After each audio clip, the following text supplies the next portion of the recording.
O Linha de Fogo começa agora pela nossa UniTV. Eu sou Haroldo Silva, o Dura. Na direção técnica, Fabrício Felipe. Na direção geral da emissora, professor e jornalista Hildo Silva. O programa de hoje do Linha de Fogo conversa com a única mulher candidata nessa legislatura aqui em Tubarão. Eu converso com a pré-candidata do PT, Maristela Francisco, que nos dá a honra da sua presença. Maristela, seja bem-vinda, que prazer poder conhecê-la e poder conversar contigo. Obrigada, o prazer é todo meu. Boa noite aos que estão nos vendo. E é um privilégio sentar e conversar contigo assim, olho no olho, questões que são absolutamente fundamentais para o debate democrático no nosso município. Legal, mas é bom porque a gente está sempre aqui tentando e entrevistando, conversando com todos os pré-candidatos, aqui principalmente de Capivari e Tubarão. E faltava você, né? Faltava você. E eu fiquei muito feliz, eu te confesso, de que quando o PT, né, eu escrevi isso também, que o PT teria candidata ou candidato na majoritária desse ano, e ainda mulher, eu fiquei assim, poxa, que bom, fala-se tanto a participação da mulher na política, e aí aparece você nessa eleição, nesse pleito. A mulher, ela está conquistando seu espaço, é um momento que se fala tanto da mulher há tantos anos, o momento é esse, Maristela? O momento já passou. Nós estamos correndo atrás da conquista do espaço de poder que a mulher já devia estar exercendo há muito tempo. Você vê que Tubarão, nós temos em torno de 3.500 mulheres, mais do que a população masculina. Mas olha só o nível de representatividade que essa população imensa do nosso município tem. Há um vácuo que é ocupado pelos homens e as mulheres não têm sido colocadas justamente por causa dessa mentalidade de ser colocada, né? Outro dia eu escutava um podcast seu em que se foi falado isso, que a Câmara tem 15 vagas, podia ter 5 mulheres lá, né? Ok, né? Um terço de mulheres lá, mas nós somos mais do que a metade da população do município. E outra coisa, nós não precisamos ocupar espaços de poder porque nós pintamos as unhas, porque nós arrumamos o cabelo e enfeitamos os espaços conforme eu escutei, né, sendo falado. Nós somos pessoas que estamos no mercado de trabalho, nas universidades, nós tocamos as famílias, as casas, somos chefe de família, inclusive, como é o meu caso, que sou mãe de 3 e crio os meus filhos e limpo a minha casa, e ia para a delegacia e estudo. Mas essa realidade não é a da Maristela. A Maristela representa uma imensa população de mulheres que fazem isso. Então, por que nós não estamos ocupando o lugar que é o lugar da gestão da coisa pública, o lugar de administrar o município junto com os homens? Essa é a sociedade que eu penso, a sociedade onde homens e mulheres trabalham juntos. Agora, Maristela, a senhora foi policial civil, agora aposentada recentemente. Justo. Era uma profissão que a senhora tinha em linha de frente. Era uma profissão que sempre tem um respeito, porque, digamos, a autoridade policial, essa autoridade policial, essa liderança que se adquire com a profissão no dia a dia, serve para trazer para esse momento político? Muito. Muito. O trabalho policial é um trabalho muito singular, eu diria assim. Ele é muito próprio, porque você fala da questão da autoridade. O trabalho policial, ele é um serviço público. Isso precisa ser notoriamente repensado na sociedade, que segurança pública é tão importante enquanto serviço essencial como educação, como saúde e todos os demais serviços. Então, o policial, ele tende a ser confundido com uma coisa meio parecida com o Batman vindo resolver, que põe o sinal no céu e o policial surge lá e dá jeito na coisa. E a polícia não é isso. A polícia é um trabalho árduo, cansativo, sem glamour nenhum, com uma equipe sempre muito enxuta para fazer muito trabalho. E à medida que a gente começa a trabalhar na polícia de verdade, que não é aquela coisa dos filmes hollywoodianos, né, de sair correndo com carro, com arma na mão, mata todo mundo, não dá nada, vai lá, resolve tudo na pancadaria. Quando você começa a trabalhar na polícia, isso na forma da lei, de uma forma responsável, vem o fardo, vem o peso. Imagina você, como policial, sendo mulher, no meio que é eminentemente masculino, onde todo mundo pensa o policial como aquele cara que é mais forte, é mais durão, ele aguenta mais o tranco. E ser mulher nesse ambiente muito masculinizado sempre é um desafio. Eu comecei carreira em 93 em Joinville, trabalhando sempre no plantão, na rua, com os homens, com os criminosos. Já apanhei, levei soco na cara dentro da delegacia mesmo, já fui esfaqueada, tentaram me matar. Essas coisas já aconteceram na minha vida. Então, a Maristela, essa pré-candidata, essa única mulher que está nesse cenário, é uma mulher preparada na linha de frente daquilo... Na prática, digamos assim. Na prática. Aquilo que é o mais difícil de se fazer, que é enfrentar gente armada, gente com faca, gente que te agride, que não compreende o teu trabalho. Embora, na juventude, eu tenha sido professora. Eu comecei dando aula no Estado. Eu tenho essa experiência de sala de aula antes, lecionando a sociologia, lecionando a filosofia e também dirigi um departamento de educação e cultura no município de Bom Retiro, quando lá morei. Então, passei um tempo na gestão da coisa pública, discutindo educação fundamental e letramento. Depois veio a polícia. Eu tenho 56 anos e eu comecei a trabalhar com 12.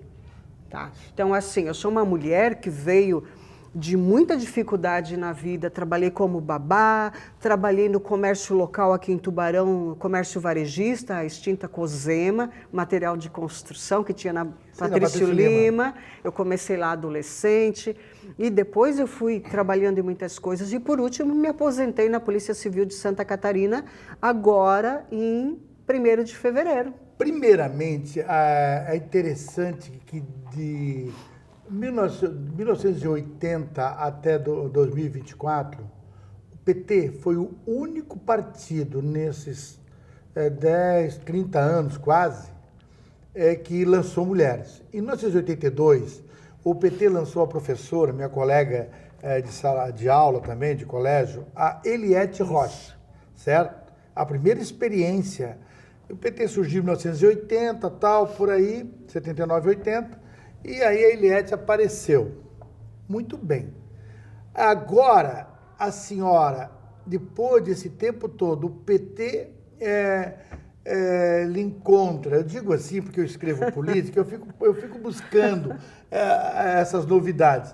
De repente a senhora aparece. A senhora é filiada ao PT desde quando? E por que a senhora em 2020 não apareceu? Então, eu me filiei bem na juventude, entre 86 para 87. Eu era estudante da antiga FESC, que estava bem naquele período de transição para se tornar Unisul, aquela discussão. Foi naquele período que eu me filiei. E eu nunca saí do PT. Eu sempre fui militante petista, estive um tempo fora de Tubarão por causa da polícia, de concurso. Fui para fora, trabalhei em Joinville, em Bom Retiro um tempo, depois eu voltei. Em 2020... naquele período intenso da pandemia, foi um período em que a polícia trabalhou muito. As pessoas vão rapidamente lembrar da pandemia, das reportagens, das imagens dos enfermeiros, médicos, extenuados, com aquela marca roxa, né, que a máscara fazia. Eu me lembro muito forte disso.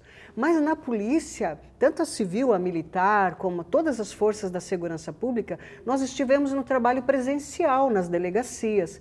Eu estava lá dentro da delegacia da comarca de Tubarão trabalhando.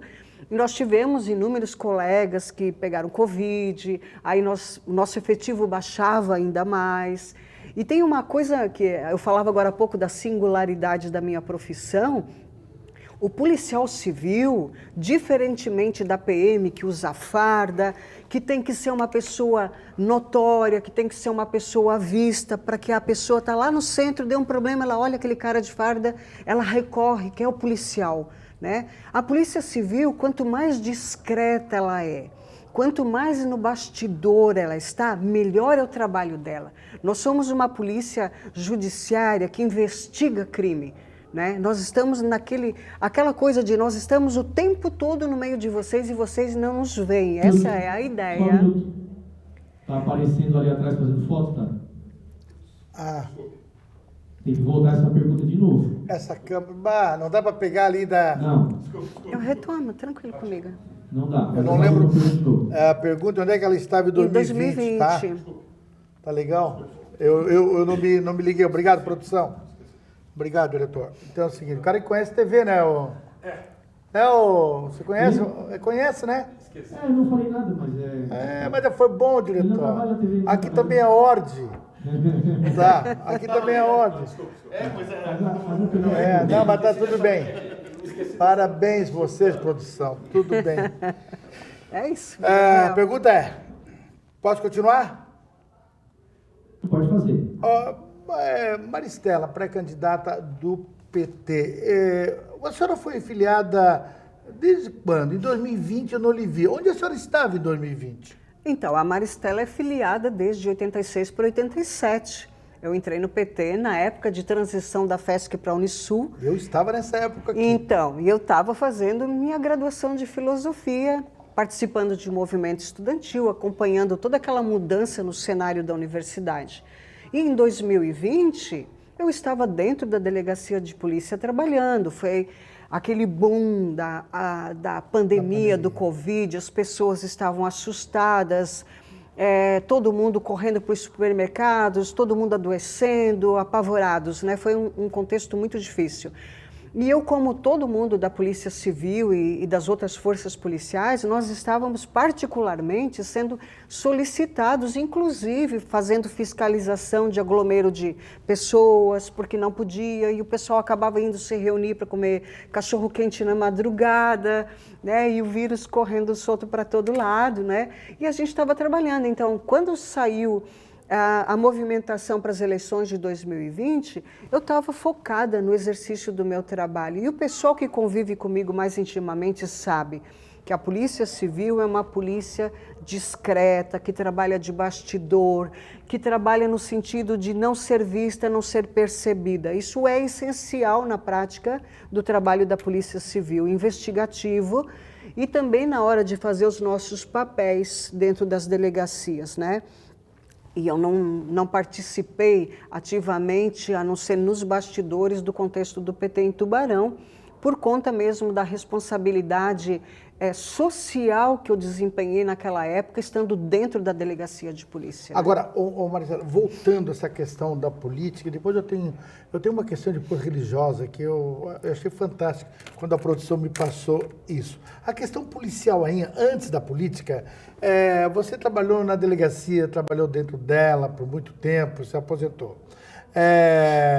Como policial agora, como é que a senhora deve ter atuado em muitas apreensões, muitas operações, principalmente apreensões de drogas, né?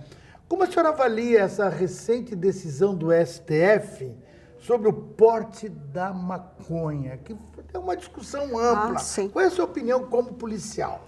A minha opinião, e nisso eu vou lembrar aqui uma postagem que o presidente Lula fez recentemente acerca da questão da maconha, que é similar ao que ele fez com o aborto também, que a gente pode falar nisso depois. Não, pode continuar, né? Até, emenda. Porque assim, há uma confusão enorme sobre a questão do porte da maconha, da posse, de como as coisas acontecem. Tem gente achando... Não, eu acho que eu vou te cortar, porque esse tema... É comprido. Tanto o aborto quanto essa da maconha, porte da maconha de 40 gramas, foi aprovado pelo STF, Isso. Vai ter que ter um capítulo à parte. Joia! Então a gente já vai terminar esse nosso primeiro bloco. Em seguidinho a gente já volta aqui com a pré-candidata do PT, Maristela Francisco, aqui no Linha de Fogo. Voltamos em seguidinha.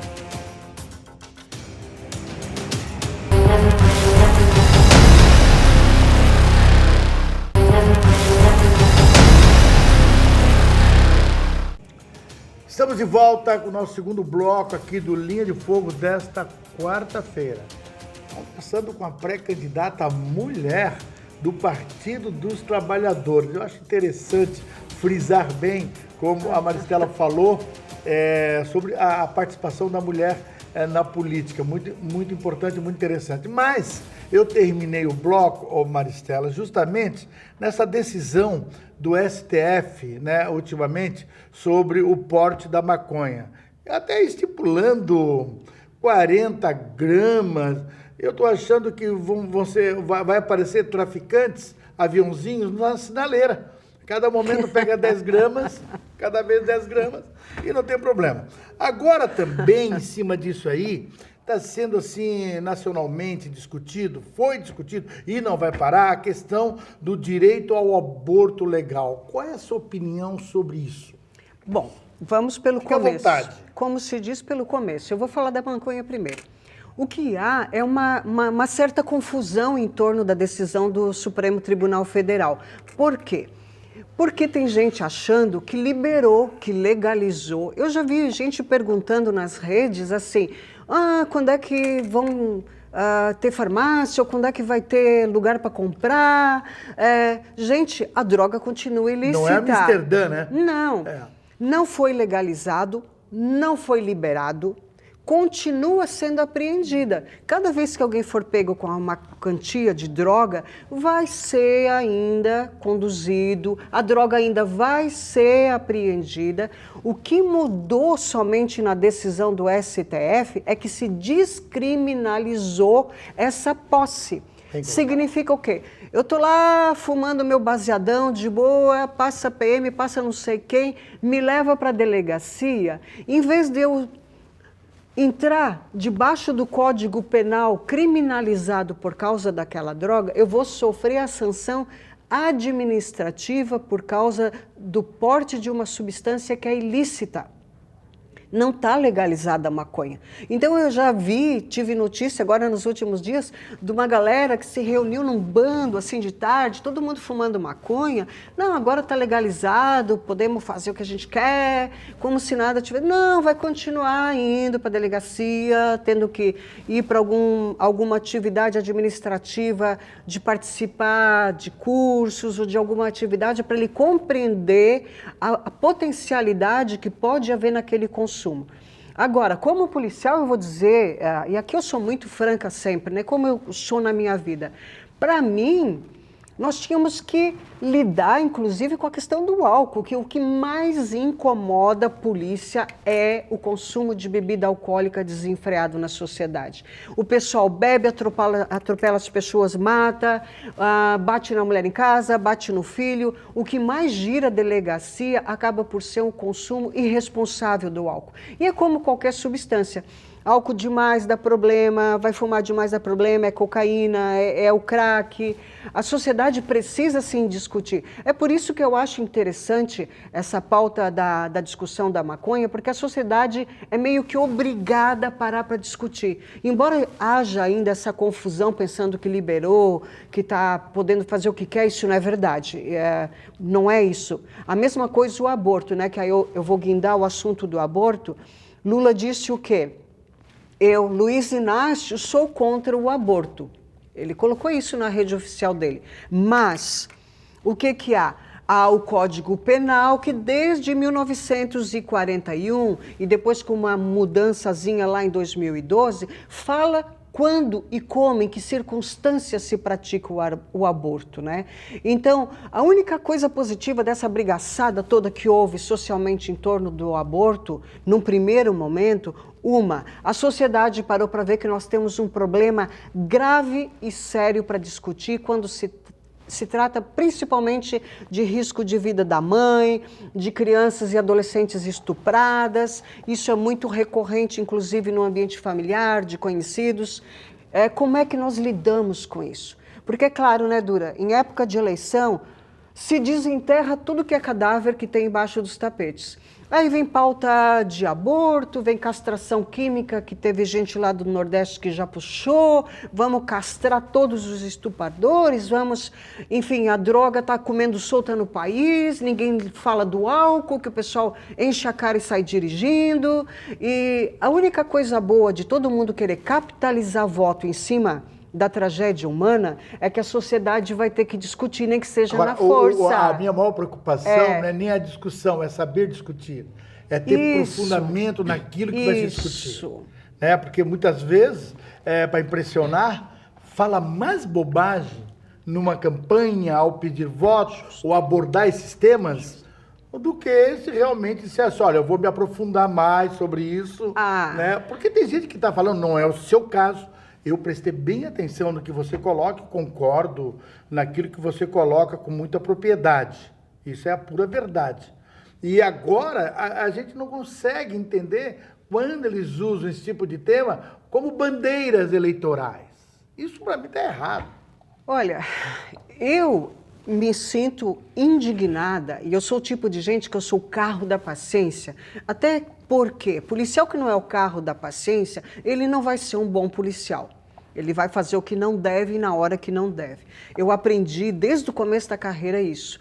Paciência, equilíbrio mental, racionalidade. Mas eu costumo ficar brava também. E eu sou bem brava quando eu estou brava. E essa coisa toda acontecendo, das pessoas irresponsavelmente querendo ganhar voto no lombo do povo que não entende direito o que está acontecendo, sem dar tempo para que a discussão seja colocada de forma decente. Vamos discutir aborto, vamos discutir droga, vamos discutir o álcool, vamos discutir qualquer coisa. Eu sou o tipo de pessoa que acha que pode discutir religião, futebol, política, qualquer assunto. O respeito na discussão, a racionalidade na discussão é que dá qualidade. E é isso que a gente tem que levantar e levar para as pessoas. A mídia, todos nós que estivermos usando de algum canal midiático, seja as plataformas que a gente acessa nos nossos celulares ou em qualquer lugar, ou na rádio, que o povo gosta de ouvir e se informar, é a responsabilidade da gente. Não deixar que um monte de gente só querendo pensar em voto e em reeleição e não sei o quê, usem um pouco de boa-fé das pessoas para ganhar voto e depois viram as costas e esquecem que fizeram um rombo na cabeça das pessoas. Agora, Maristela, estamos conversando aqui, um bate-papo com a pré-candidata do PT aqui em Tubarão, neste pleito de 2024.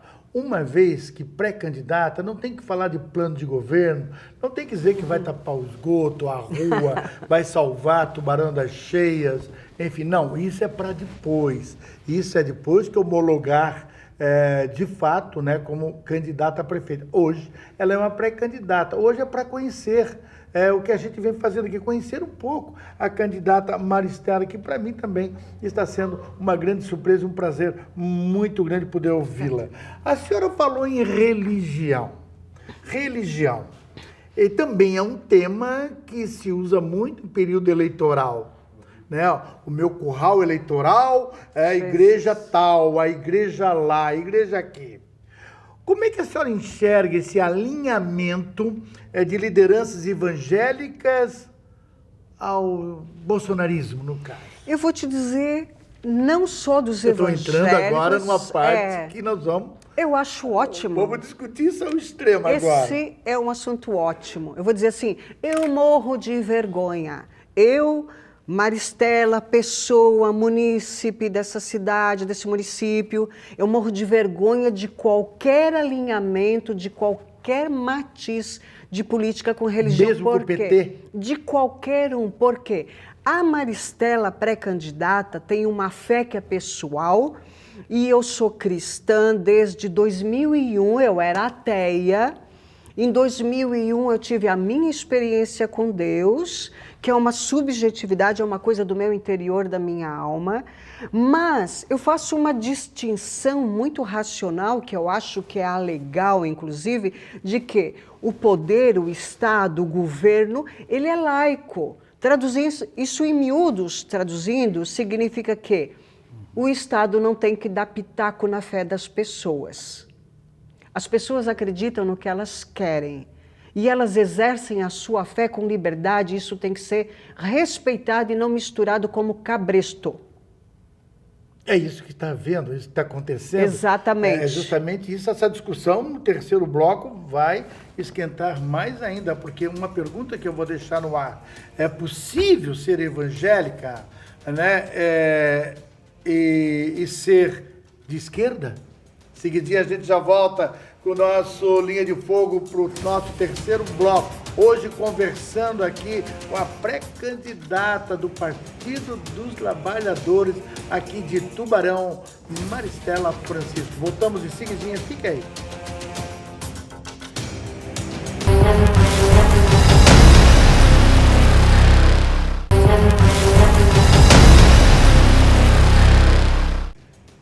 Estamos de volta com o nosso Linha de Fogo desta quarta-feira. Hoje, conversando com a pré-candidata do Partido dos Trabalhadores aqui de Tubarão, Maristela Francisco, policial civil, aposentada recentemente, mas corre na veia ainda todo esse tempo de atuação na nossa querida Polícia Civil do Estado de Santa Catarina.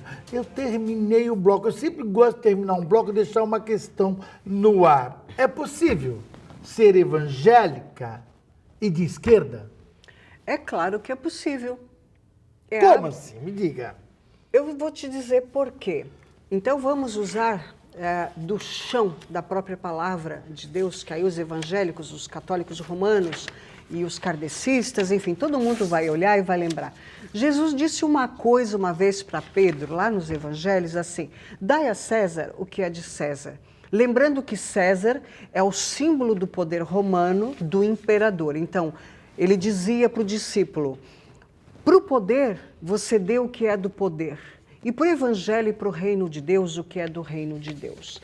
Eu entendo e tenho convicção nisso, porque eu pauto a minha vida nessa convicção, de que você pode ser de esquerda, praticante da tua fé, de como você imagina e acredita que deve se conduzir nesse universo da fé, e ter um alinhamento com uma ideologia política que, num caso que eu tenho, com os serviços públicos essenciais, com as populações marginalizadas, as populações carentes, as populações que historicamente não têm vez e não têm voz. A minha pré-candidatura, ela tem uma identificação muito intensa com essa margem de população e a minha fé, ela em nada tem a ver com a esquerda ou com a direita ou com o centro. Eu me lembro que outro dia, num programa que eu participei, me perguntaram se direita é que era evangélica.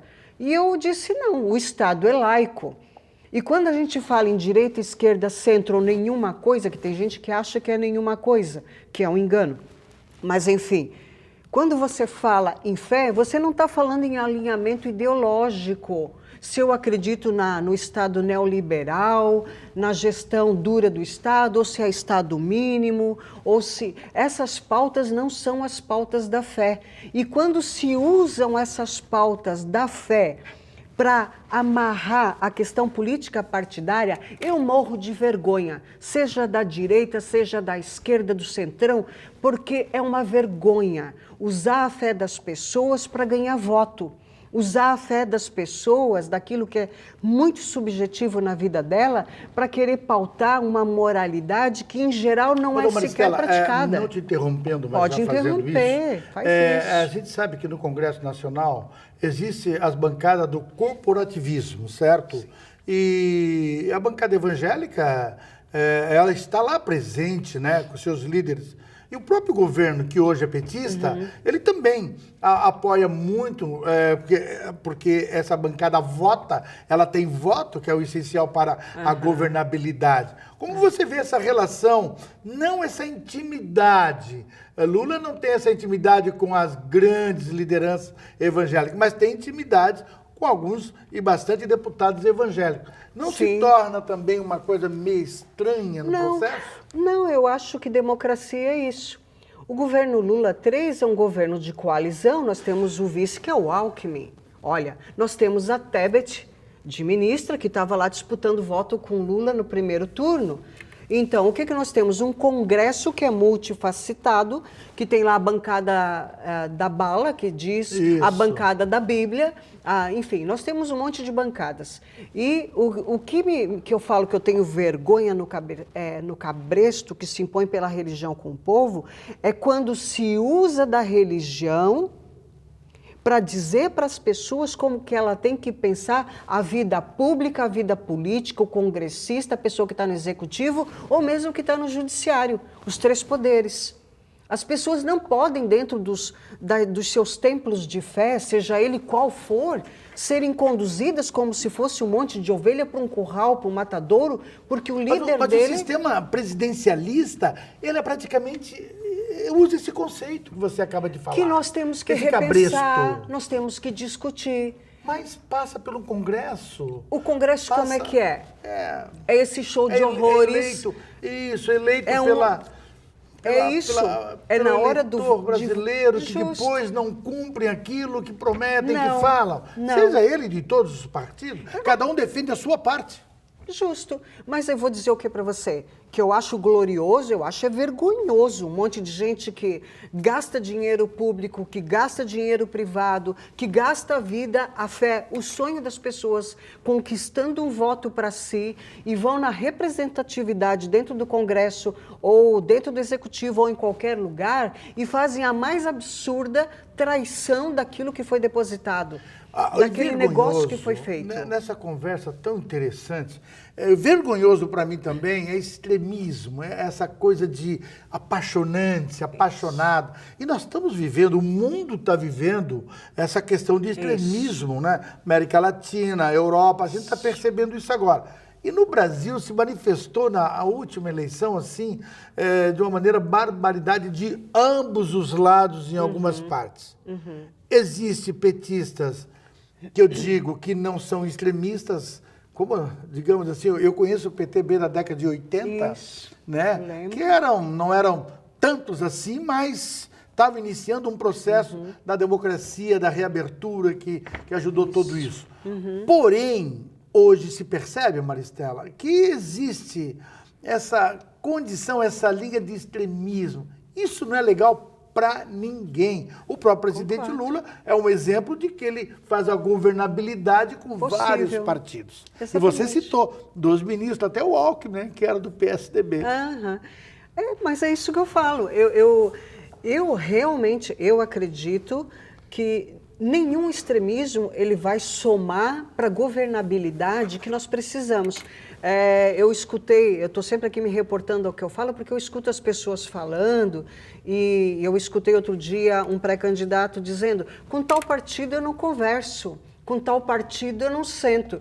E eu escutando aquilo lá na minha vidinha, e eu pensando, como assim alguém vai querer ocupar um cargo absurdamente importante dentro do município, que é o cargo de prefeito, que vai estar na gerência, na gestão da coisa pública, e ele pode se dar o luxo de dizer que com tal ele não senta, com tal ele não conversa, porque assim, qualquer pessoa que se dispõe a governar, que sonhe, almeje ou se coloque à disposição dessa ideia, precisa ser alguém que dialogue. Precisa ser alguém que respeite, que compreenda que ser diferente e pensar diferente não pode passar por truculência, por um monte de chavão de ódio, de discurso de ódio. As pessoas estão, e aí eu fico pensando como policial nessa hora, as pessoas se chamam de vagabundo, de corrupto, de ladrão, de não sei o quê, xingam de tudo que é palavrão que conhecem, como se fosse a terra de ninguém, sem lei nesse país, e se pudesse falar qualquer coisa das pessoas. Quando aconteceu o que aconteceu com a Operação Mensageiro, que redundou nessa situação catastrófica para o nosso município, eu como cidadã desse município e policial, o que eu pensei? Eu fiquei triste e eu lamentei e fiquei com pesar de ver a cidade onde eu moro, onde eu crio os meus filhos, nessa situação, porque isso é bom para quem? Para ninguém. Isso não é bom para ninguém. Eu não gosto e não torço para o fracasso e para a derrocada de ninguém. Eu posso pensar radicalmente diferente de alguém, mas aquela pessoa está ocupando um cargo, um poder, eu quero que ela faça um bom trabalho porque é para o bem do município. E eu posso ter embates ideológicos, de pensamento, embates políticos, mas eu sempre prefiro que seja feito um bom trabalho, que a população possa colher desse trabalho, desse voto depositado. Isso para mim é fundamental. Eu achei interessante essa tua fala em relação, eu nem perguntei, né? Mas surgiu, né? Você foi direto num dos assuntos, né? Que mais as pessoas muito não comentam. Eu sou como jornalista, comunicador, eu não comento porque quando é segredo de justiça e quando ainda decisões estão por vir, eu não tenho que dar minha opinião em nada disso, apenas observar. Sim. Deixar a investigação que houve, e não foi uma investigação de 40 gramas de maconha, não foi nada disso, foi muito mais do que isso. E agora cabe às defesas de ambos os lados, de acusação e as defesas se manifestar. Depois disso, é evidentemente que a gente pode... O devido processo legal. Devido processo legal. Eu acho que não podemos atropelar. Mas gostei que você falou isso. Foi muito importante e oportuno. O PT teve um governo aqui na cidade de Tubarão. Isso. Já no estado, a gente sabe que está difícil de emplacar. Décio agora bateu na trave, mais 75% aí de bolsonarista, não deixou o Décio, meu querido amigo, que já esteve sentado aqui por 2 oportunidades. Não foi possível. Em Tubarão, em 2012, o PT teve uma eleição de 4, 5 candidaturas. Olávio comeu pela beirada, jogando dominó embaixo de árvore. Fez um governo, talvez não o melhor governo que essa cidade teve, talvez não, mas foi um dos governos mais honestos que essa cidade teve. Falando isso numa câmara de TV e publicamente, porque eu conheço política e participei dela. Faz 12 anos que eu não sou mais filiado a nenhum partido, mas eu participei dela e posso afirmar isso, né, do Olávio Falquete. Olávio está nessa sua campanha. Olávio Falquete era para ser o pré-candidato, quase que foi, bateu na trave e eles vão buscar a senhora para ser a pré-candidata. O ex-prefeito Olávio Falquete, o empresário Olávio Falquete, está na sua campanha? Está, queridíssimo, a pessoa que eu admiro muitíssimo.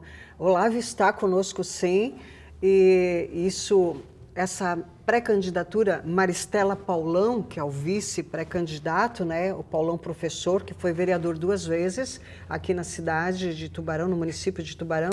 Nós estamos juntos e Olávio está junto na campanha. O Olávio está como parceirão. Mas já que a gente vai acabar indo para um próximo bloco com esse papo, a gente pode falar mais dessa belezura que foi o governo do Olávio, com a transparência, com os trabalhos e com a honestidade do Olávio. Assim vai, ela já trouxe o nosso 4º e último bloco aqui do Linha de Fogo desta quarta-feira, hoje conversando, tendo uma conversa agradabilíssima aqui com a pré-candidata do PT, a ex-policial civil aposentada Maristela Francisco. Em seguida a gente já volta com o 4º e último bloco aqui no nosso Linha de Fogo.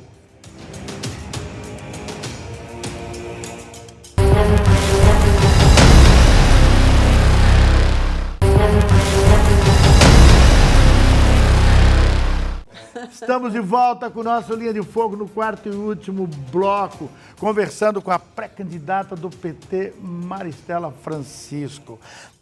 Nós terminamos o bloco, eu sempre gosto de lembrar, falando da participação do Olávio, do governo Olávio. O Olávio teve muitas mudanças, é verdade, na área da saúde, da administração, muitas situações que Olávio Falquete...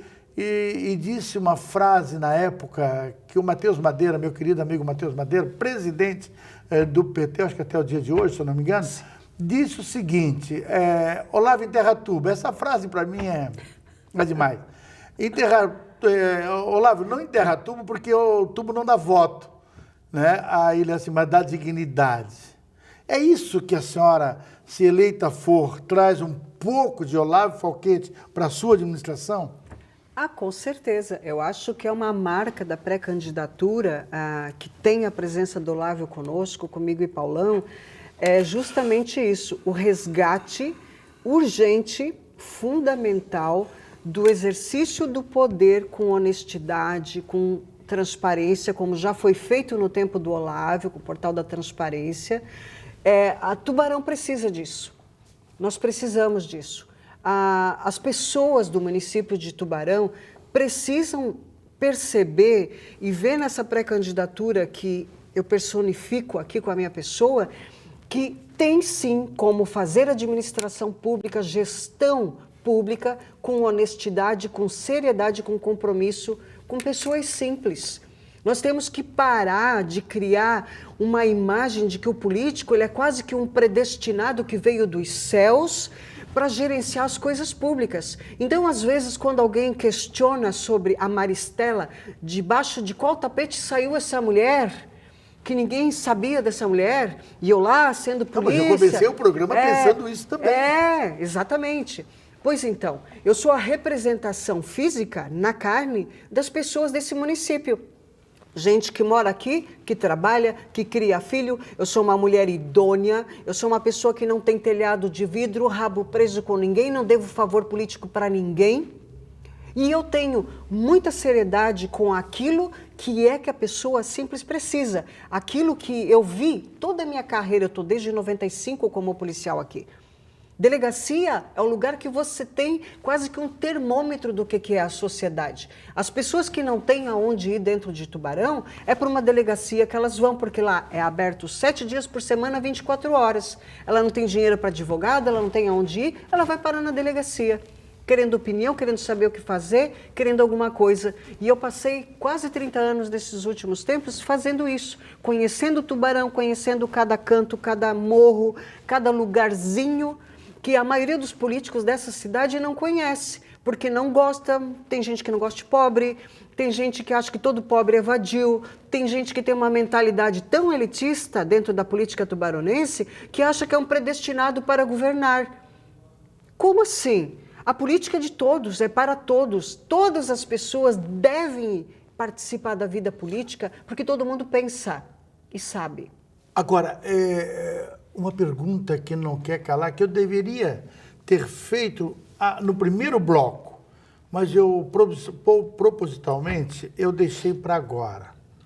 Por que a senhora quer ser prefeito de uma cidade que passou tudo que passou, de uma cidade que está perdendo o seu poder econômico, uma cidade que emprega pouco, uma cidade que a arrecadação, a gente sabe que é mais de impostos e tudo mais. Por que a senhora quer ser prefeita, Maristela Francisco?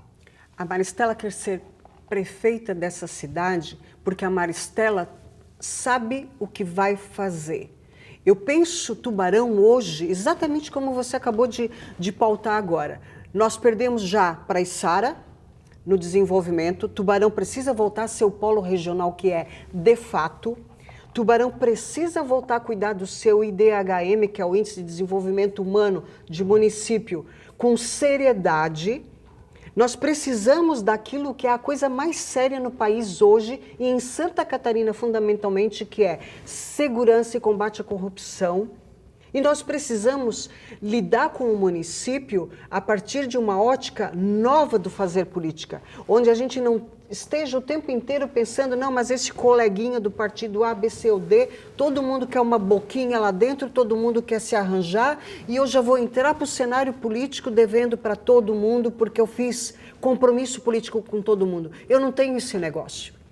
E eu penso que lidar com as coisas é lidar mesmo. Você não começa a fazer... Aí agora eu vou falar para a maioria dessa população, que são as mulheres. Você não começa a fazer uma faxina em casa, que é em geral a gente que faz, mesmo que trabalhe lá fora igual os homens.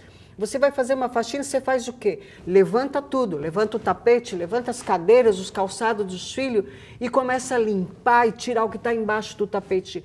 E eu penso que dentro da prefeitura nós vamos ter que fazer isso, uma peneira dentro da prefeitura. Nós temos que saber o que de fato está acontecendo, cada setor, cada secretaria, o que está desenvolvendo, não está. Hoje de manhã eu escutei um negócio e eu ali lavando louça, escutando o programa de FM, em que o prefeito atual dizia assim, Agora todo mundo fica fazendo livezinha dos seus dos bairros porque tem lixo acumulado. Eu pensei, como assim? Não pode fazer mais live e apontar os problemas dos bairros? Isso não é a tal da democracia em exercício? E outra coisa, começamos tal projeto, mas não estava previsto que tinha que ter iluminação na cabeceira da ponte. Começamos não sei o que, não estava previsto que... Como assim a gente começa a fazer uma obra, gente, sem pensar... Num projeto, se vai lâmpada, se o rio enche lá... Se vai cabeceira, se a cabeceira da ponte. Aí o neguinho não está vendo, o branquinho não está vendo como é que vai chegar na ponte, vai para o lado oposto da ponte. E, gente, é dinheiro público, é o nosso dinheiro de população que está sendo posto lá. Como é que a gente começa as coisas se não sabe vai ter perna para fazer? Abandona a obra, para a obra. Ô Maristela, diante de tudo que você fala... eu compactuo com a tua fala e, ao mesmo tempo, digo que o município de Tubarão ele tem uma arrecadação anual praticamente, no seu orçamento, de 350, 360 milhões. Aí chega algumas emendas parlamentares. Porém, é sabido e é público que, não por culpa do prefeito que está aí, do mandato tampão.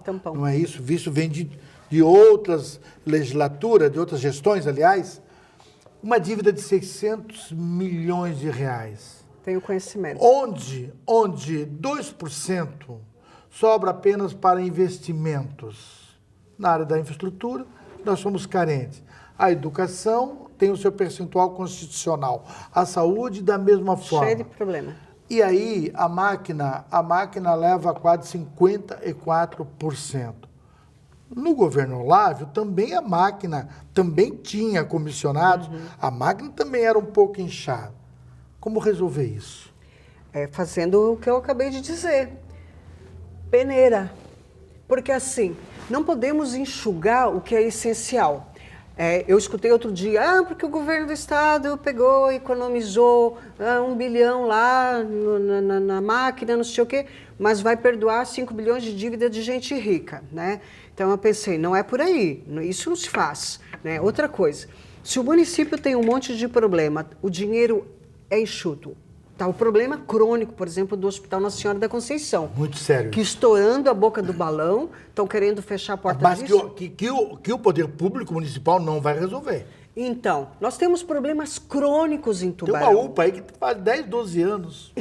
Me fala em UPA, me dá até urticária, porque quando eu não queria falar mais nesse assunto. Quando é que vai sair a UPA para a gente desafogar o que não é tão grave do hospital e focar o hospital? Aí não tem dinheiro para o hospital, não tem dinheiro para cuidar do problema da bacia do rio Tubarão, que é...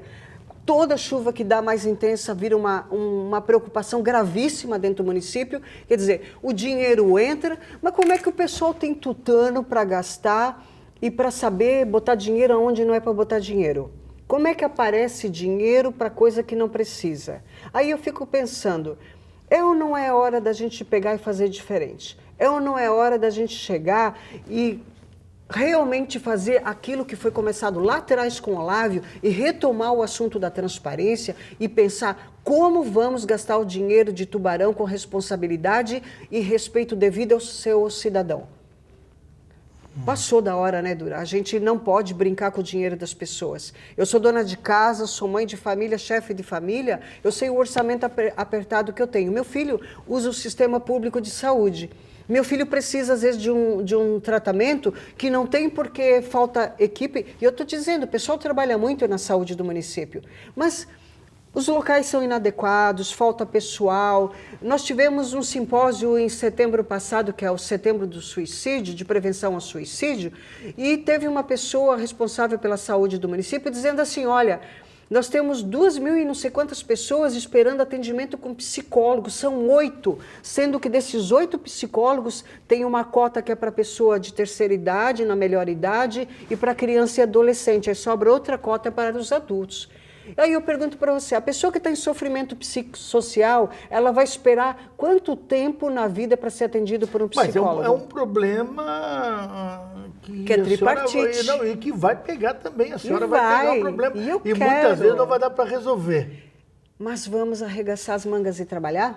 Tá certo. Assim a gente termina o nosso Linha de Fogo desta quarta-feira, conhecendo a pré-candidata do Partido dos Trabalhadores aqui de Tubarão, a ex-policial civil Maristela Francisco, que vai para a luta, vem aqui para a luta e coloca o seu nome à disposição junto com seu vice, o ex-vereador Paulão. Olha, vai dar o que falar e é uma opção que você pode pensar depois do programa de hoje. Maristela, muito obrigado pelo teu carinho, muito obrigado pela tua disponibilidade e as suas considerações finais. Olha, eu agradeço o privilégio de sentar num bate-papo tão importante e sério para a nossa cidade e para o nosso município. As minhas considerações finais são aquelas que, na minha área de pesquisa das ciências da linguagem, são sempre considerações iniciais. Porque a partir da ótica de que estamos sempre trabalhando, a gente vai estar sempre pensando o que é melhor fazer a cada momento pela pessoa que mora nessa cidade e nesse município. Obrigada. Nós que agradecemos. Assim terminamos mais um programa Linha de Fogo. Esperando você na próxima quarta-feira com outro entrevistado ou outra entrevistada aqui no Linha de Fogo. Muito obrigado pelo carinho, muito obrigado pela audiência. Até a próxima quarta-feira.